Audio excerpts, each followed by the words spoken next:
Guys, make sure to stay until the end. We'll talk about common mistakes people make that can cost you thousands of dollars in repair diagnostics that you may actually not even need. So let's explain what it is.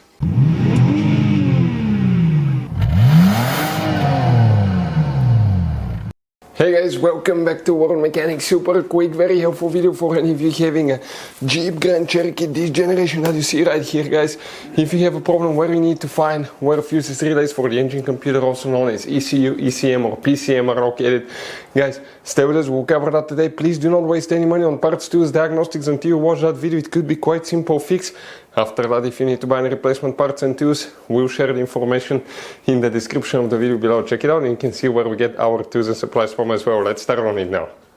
Before we start, guys, every single car we get here at the garage, we try to make at least 200 to 300 free repair videos. We take them completely apart, we show you how to fix engines, transmission, codes, fuses, relays, because our mission at the shop is to save you as much money as we can. That's why we make these free videos. By the way, guys, if you have a Jeep Grand Cherokee with a V6 3.6 engine, guys, we'll have video on that engine, replacing, taking it completely apart, replacing almost any component you can think of, transmission as well. Why we do that? To save you money. Check it out, all this video will be on the channel. Guys, in addition, on our YouTube channels we have more than 19,000 free repair videos that can save you thousands of dollars in future repairs. So let's go ahead and start on it now. For the engine computer, which fuses and relays we need to check them to show you guys on this generation Jeep Cherokee. Now, depending on the year and the model, you may have two different designs of fuse boxes. We'll explain about both. First, we need to open the hood. When you open the hood, guys, here now, we want to show you on the left side, right here, see you have two clips. That's your main engine fuse box.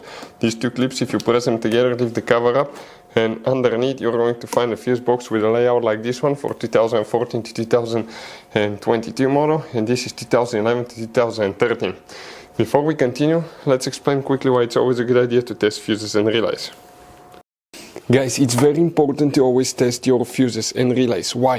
Sometimes you may think you have a good fuse, guys. It's hard to tell. Look at those fuses, right? And sometimes, okay, you pull the fuse. Okay, I'm going to get the fuse puller and I'm going to remove one fuse. I want to show you on that 20 amp fuse. Sometimes it's very unclear if that fuse is burned or not. You may not clearly see it. So always, guys, test them, because if you don't test the fuse, you assume it's good. You end up spending money, time and diagnostics for problems that do not exist, guys. So you can just waste your money and time. Always test your fuses, always test relays. We will put links in the description of the video below where you can find, guys, a video for testing a fuse and testing a relay that will explain everything that you need to do. So guys, first we'll start with 2011 to 2013, then we'll continue with the 2014 to 2022 fuse box layout. First we need to check fuse number J11. Okay, let's zoom in a little bit so we can see things in higher detail. J11 is that fuse right here that you will guys need to check. We're not done, we have a few more to check. J18 is another one. This one right here will need to be checked. Next we need to locate fuse number M28, this one right here. And after that we need to locate, guys, fuse M33. So M33, okay, so that will be this fuse right here, that 10 amp fuse.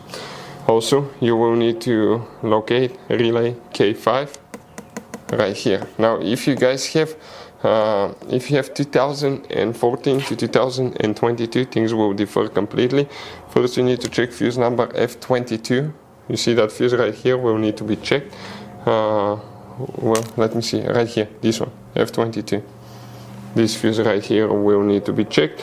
Next, you need to locate fuse number F32, and F32 will be this fuse right here. Next, we need to locate F64, which is right here. Okay, if we zoom in a little bit, you can see it's a 25 amp fuse. After that, we need to locate F72 right here, this fuse. Next, we need to locate fuse F77 and 78, these two fuses here. And after that, you need to locate relay K5, which will be this relay right here. Now, if you still have problems with the engine computer, we recommend to check fuses for body control module and transmission control module, because all these systems work together. If you don't know where these fuses are located, we'll have the video on the channel, check it out. Guys, as you can see, this Jeep Grand Cherokee has all kinds of different fuses, relays, JKs, mini blade fuses, the CB fuses, different kinds of relays as well, depending on the year and model, they may differ, but some of those could be really hard to find if you're in the middle of nowhere. That's why, guys, what we recommend, we always keep some spare ones in the glove box for a peace of mind. We'll share the links in the description of the video below, check it out, where we get most of our tool supplies from as well. We can get fuses, relays, usually at a good price there as well. Hopefully, guys, the video was helpful. Our mission is to save you as much money as we can. Thank you for watching and see you next time.